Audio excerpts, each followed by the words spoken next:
The graduation address gives us the opportunity to hear from a most distinguished member of our alumni community, and we are fortunate today that the address will be delivered by Ms Anna Burke. Ms Burke was the elected representative for the Victorian electoral division of Chisholm in the Australian Parliament from 1998 until 2016. And as many of you know, she served as the Speaker of the House of Representatives. In Parliament, Ms Burke saw her role as a local representative as paramount and was well known throughout her local community. She was successfully re-elected 6 times. Since retiring from Parliament, Ms Burke has been actively involved in a range of public purpose organisations. She is currently serving on the boards of Allergy and Anaphylaxis Australia and the Institute of Breathing and Sleep and the Alkira Foundation. Ms Burke is currently a member of the Administrative Appeals Tribunal, and in 2017, just last year, Ms Burke was appointed a Fellow of Monash University. I had the joy of talking to Anna just prior to this ceremony, and she reminded me that whilst the Speaker of the House of Representatives is a very prominent person, in truth, Anna, they actually don't do much speaking. So today we're going to make amends for that, and I have much pleasure in inviting Ms Anna Burke to deliver today's graduation address.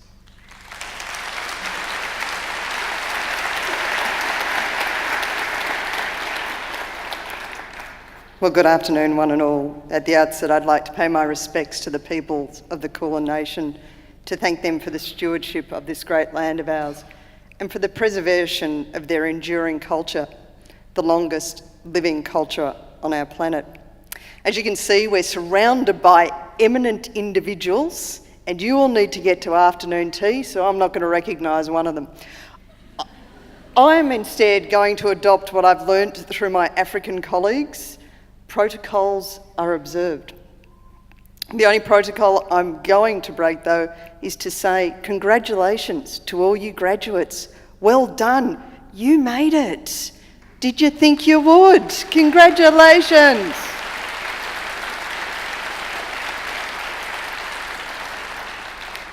I feel I've got the easy gig today. Can we also give Dr. Felix a round of applause? He nailed all those names.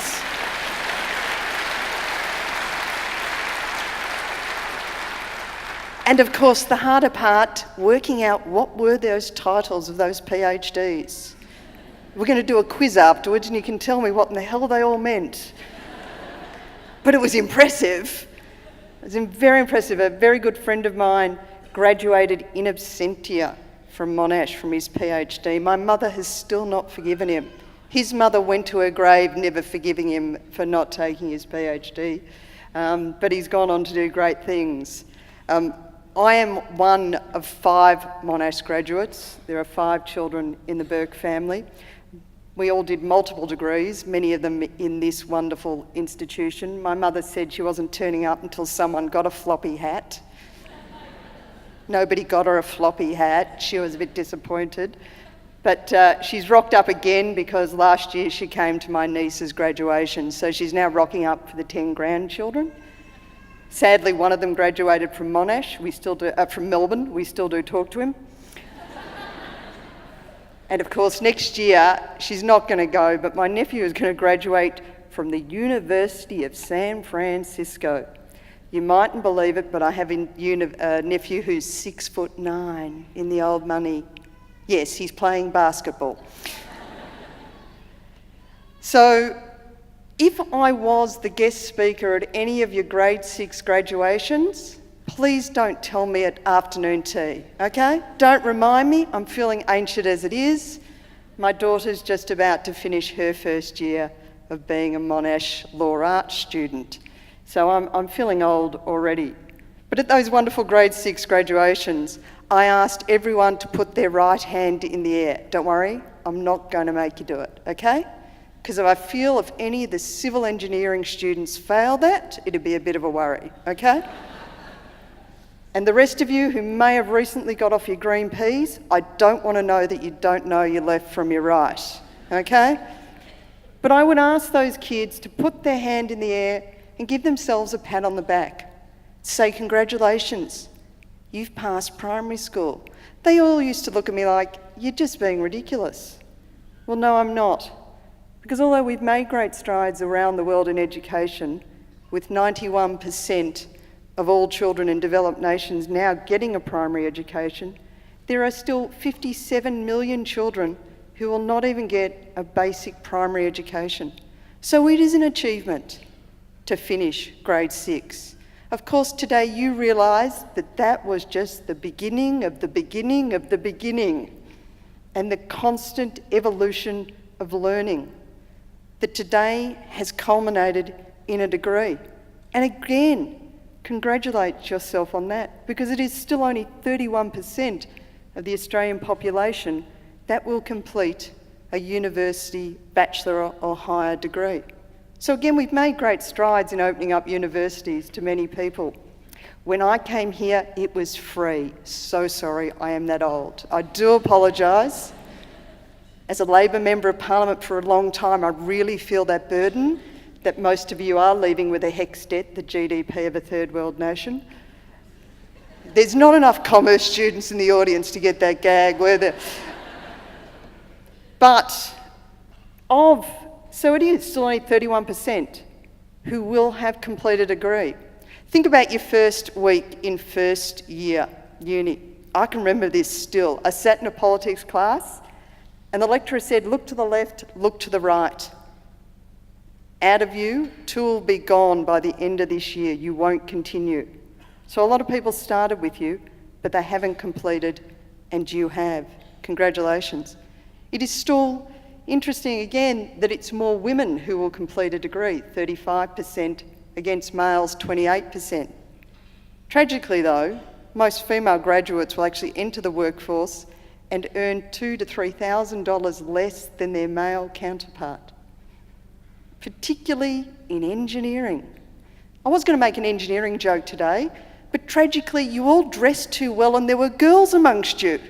So, you've just blown that one, but it is still the fact that when you leave with that degree, and we've had equal pay since 1975, some of you will actually earn less than your male counterparts.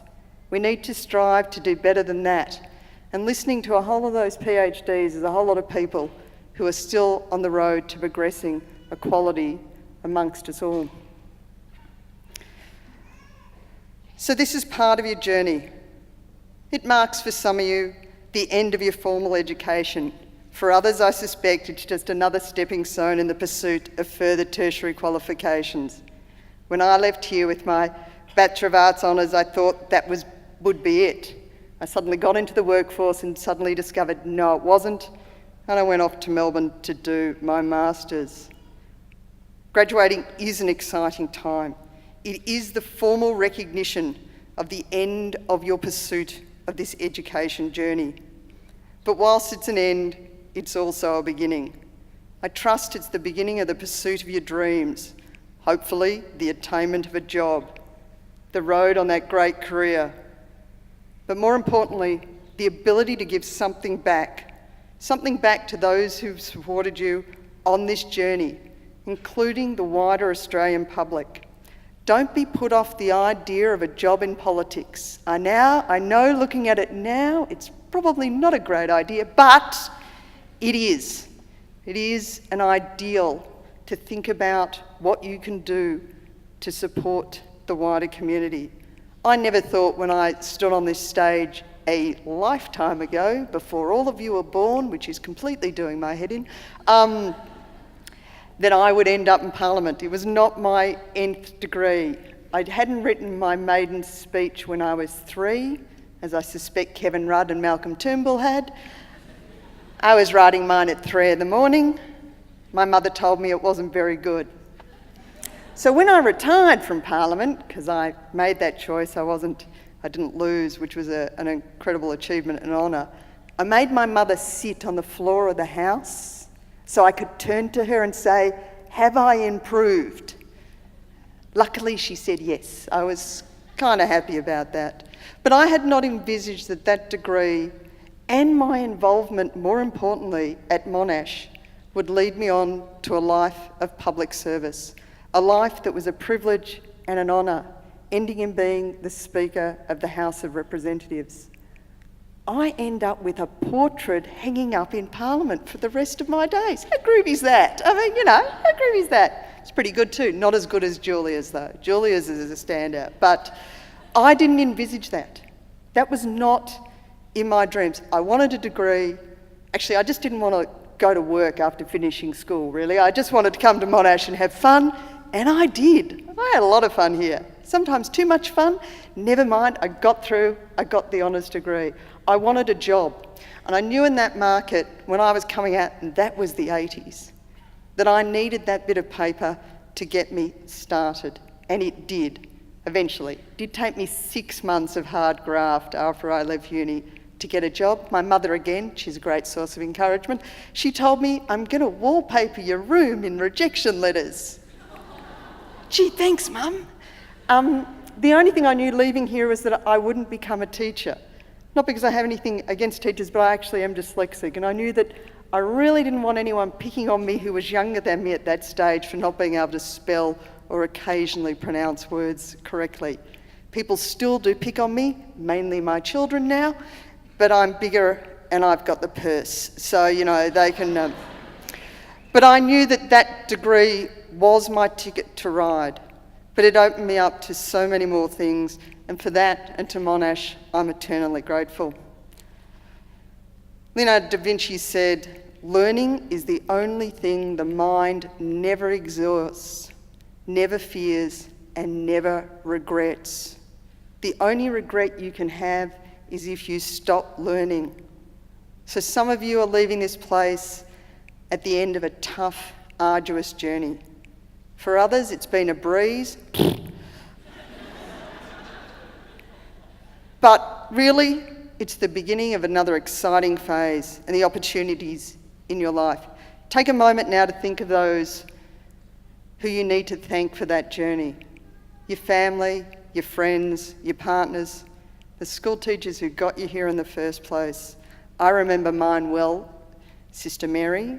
Because of my dyslexia, she was the one who made it possible that I could actually pass Year 12.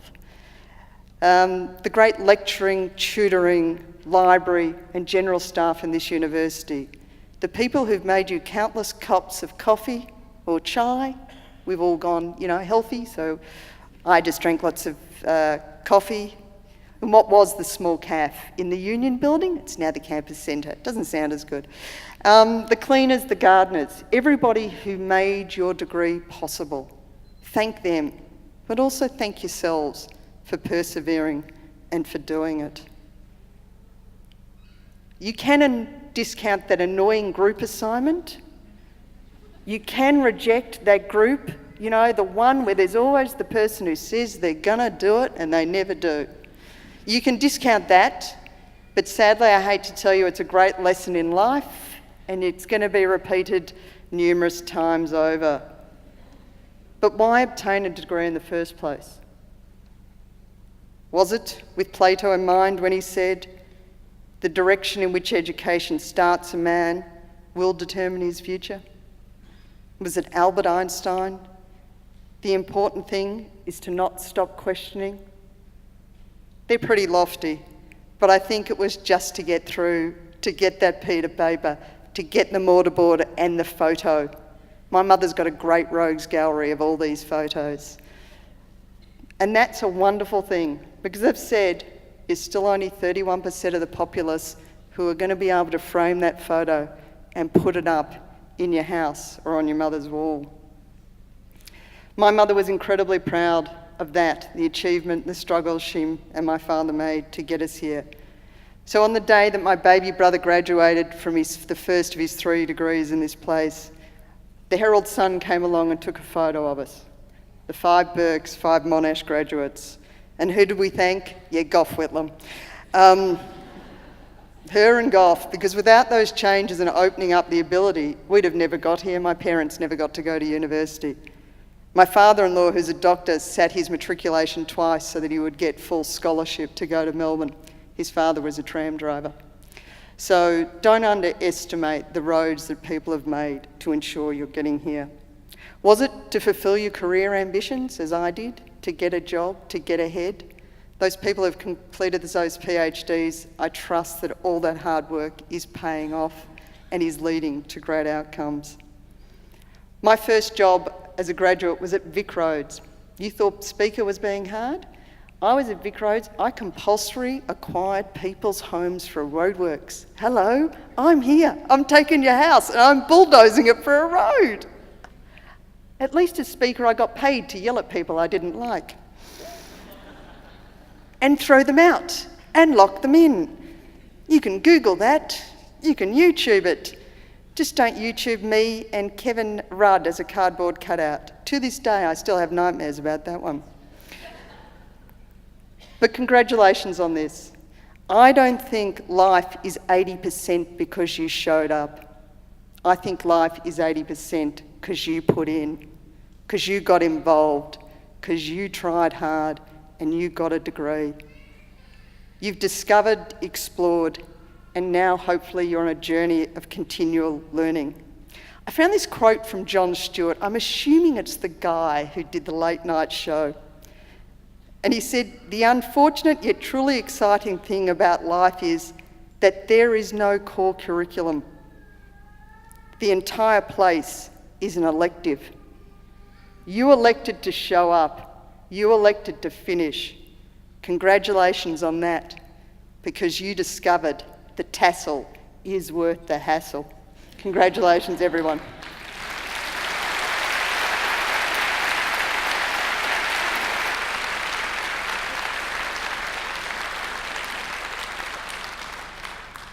Thanks, Anna.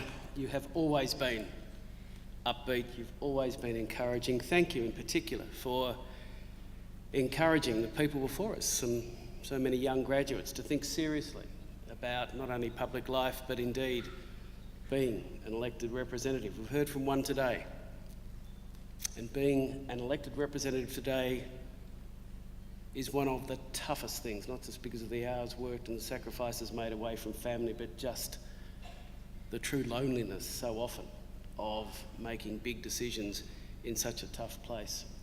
What I'm really rapt about today, Anna, is that you come here as a remarkably, as I said, upbeat, balanced, inspiring person, notwithstanding those, 16, 18 years of servitude.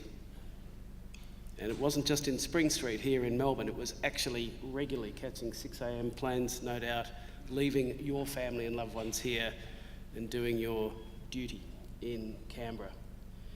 We are very proud here at Monash that you are one of our distinguished alumni, that you've made such a prominent contribution to the well-being of this nation, that you have not stopped. You are still encouraging all of us to take our opportunities to find out what the heck we are passionate about, not just for ourselves, but for that broader community, and for that we thank you very much, Anna. Again, please applaud her.